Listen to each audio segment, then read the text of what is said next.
On November 13, 1992, in the town of Alcàsser, Valencia, 3 teenage girls were preparing to attend a party. Their names were Miriam Garcia, Toñi Gomez, and Desirée Hernandez. They were 14 and 15 years old. They left their homes and walked along the usual road toward the nearby town of Picassent, intending to hitchhike, a practice that, until then, was considered safe in the rural Valencia area. They never reached their destination, an event that marked a definitive turning point in Spain's contemporary history. Their disappearance and the subsequent terrible discovery not only alerted society to the emergence of extreme, violent criminality, but also exposed structural failures in the investigation, the chain of custody of evidence, and media ethics. This convergence of factors unleashed a wave of speculation and theories that, 3 decades later, keep the controversy and the public demand for justice alive. The information presented here is based on the facts proven by the judicial investigation, the subsequent trial, and the verified analysis of the public case files. Historical context and the break in social trust. To understand the magnitude of the Alcàsser impact, it is necessary to frame it within the socio-political context of the time. 1992 was the year Spain projected itself to the world as a modern and safe country, hosting the Barcelona Olympic Games and the Seville Universal Exposition. This atmosphere of national optimism contrasted dramatically with the barbarity that occurred in the heart of a small Valencian town. The crime shattered the collective sense of security, inoculating a deep, generalized fear into Spanish society that affected the parenting and the freedom of movement of minors. The tragedy of Alcàsser became a national trauma that redefined the concept of violence and the public's distrust of the system. The disappearance timeline. 75 days of national anguish. The anguish began the night of November 13. Following the family's report, the initial police response was typical for cases of absent minors, but soon the situation became more serious. Days passed without a trace, and the police expanded the search radius. Community mobilization and search efforts. The family's powerlessness was channeled through an unprecedented community mobilization. Hundreds of volunteers, along with the Guardia Civil National Police Force and the local police, participated in exhaustive search efforts, combing the vast geography of the La Ribera region. The parents faced the cruel task of investigating on their own, distributing posters and constantly appealing to the media. The media phenomenon. The crisis of journalistic ethics. The rise of private television networks, at their peak influence, converted the tragedy into a media circus. Certain primetime programs dedicated endless hours to the coverage, with the girls' parents as protagonists, amplifying their pain and their demands for justice. This invasive and sensationalist journalism, which flirted with the morbid, speculation, and a lack of respect for the chain of custody of information, was condemned by broad sectors of society. The coverage of Alcàsser is studied today as the clearest example of the crisis in journalistic ethics within Spanish true crime reporting. The discovery on January 27 and the crime scene. Finally, on January 27, 1993, the uncertainty ended with the confirmation of the worst tragedy. 2 beekeepers who went to their hives in the La Romana area, near the Tus Reservoir, made the terrible discovery. The bodies of Miriam, Toñi, and Desirée were found semi-buried in a rudimentary grave, a discovery that brought Spain to a standstill. The autopsy, forensic reports, and early technical criticisms. The recovery of the bodies and the subsequent judicial autopsy revealed the depraved and brutal nature of the crime. Forensic reports confirmed that the young women were subjected to torture, sexual assault, and murder by gunshot. The forensic investigation focused on collecting biological traces, hairs, fibers, and the garments wrapping the bodies, including a piece of carpeting. However, the forensic methodology of 1993 and the management of the chain of custody for this evidence would become, years later, the source of the greatest judicial controversies. The decisive evidence. The medical slip and the identification of the lead. The key to the investigation's progress came from an inexplicable error by the criminals. A small medical slip from La Fe Hospital in Valencia, although fragmented and dirty, was recovered and reconstructed by investigators. The document was in the name of Enrique Angles Martins, confirming a visit for syphilis. This fortuitous find allowed the Guardia Civil to focus their investigation on the Angles residence in Catarroja, a decisive breakthrough in solving the case. The Angles context, criminal profile, and police response. The Angles family was known to law enforcement. Antonio Angles, the brother of Enrique, possessed an extensive criminal record, with previous arrests for violence, abuse, and drug addiction. Upon the police's arrival at the home for inspection, Antonio Angles reacted violently, jumping out a window and escaping across the roofs of adjacent houses. The arrest of Miguel Ricart and the basis of the judicial narrative. At the residence, a family friend, Miguel Ricart Tarrega, nicknamed El Rubio, the Blonde, was arrested.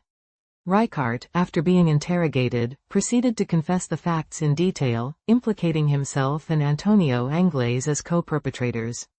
Although Ricart retracted this confession during the trial, his initial statement, along with the medical slip and the physical evidence found, cemented the official version of events.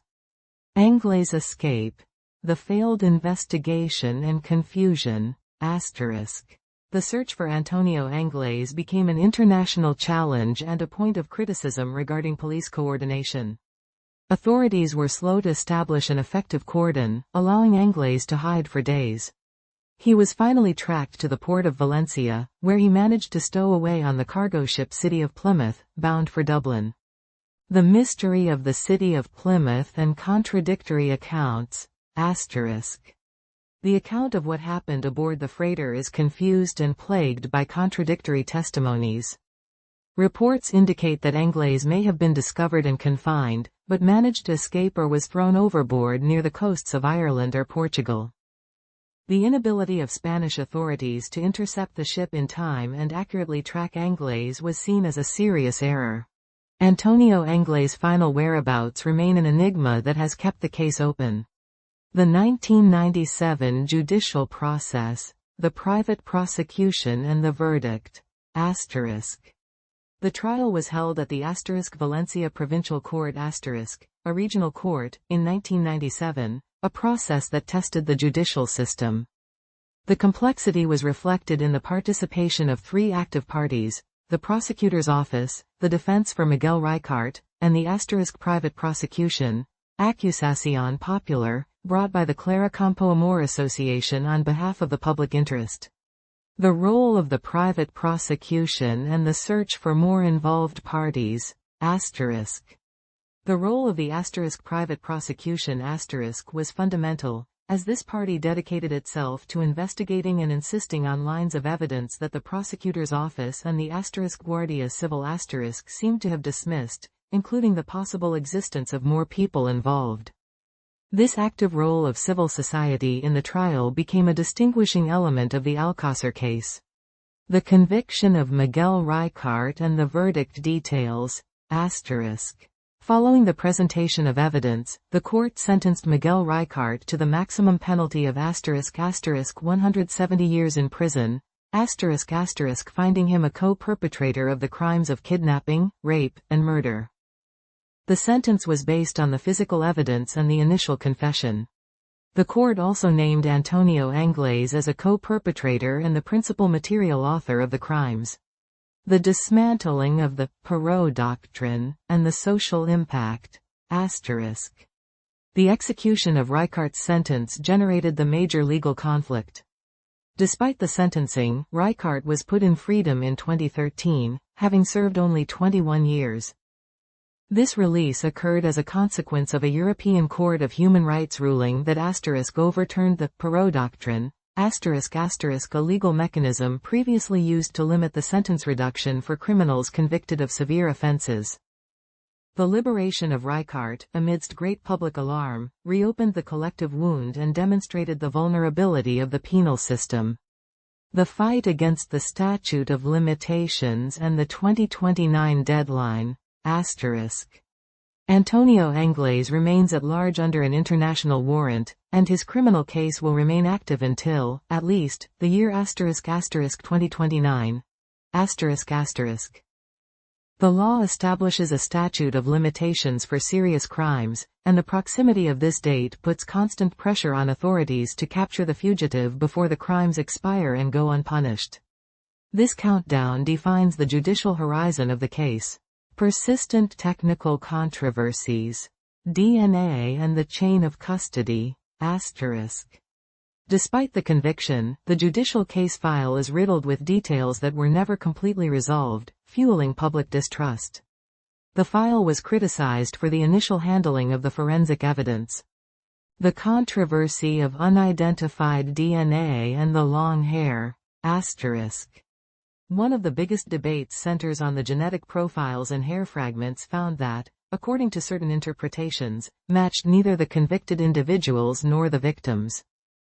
The famous evidence of a long hair found on the carpeting and other unattributed biological remains became the focus of the theory of the fourth person. The alleged loss or deterioration of this crucial evidence prevented definitive analysis with later technology. The controversy over the negligence in the custody of these evidences has been a constant motor of the controversy. Conspiracy theories and the socio-media legacy. The combination of Angles' escape, the flaws in the investigation, and the existence of unattributed evidence fueled powerful theories that point to the implication of persons of high level in the crime, suggesting an organized cover-up.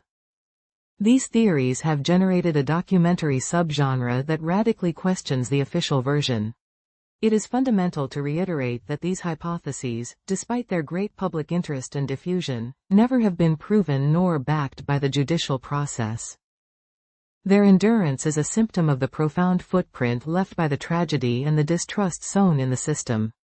The ongoing judicial investigation and the current push of forensic technology. The Alcàsser case still remains judicially alive and active, principally in the separate legal component dedicated to the search for Angles and the reanalysis of evidence.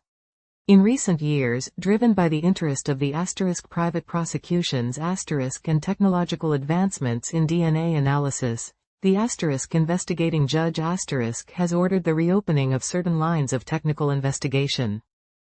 Important warning.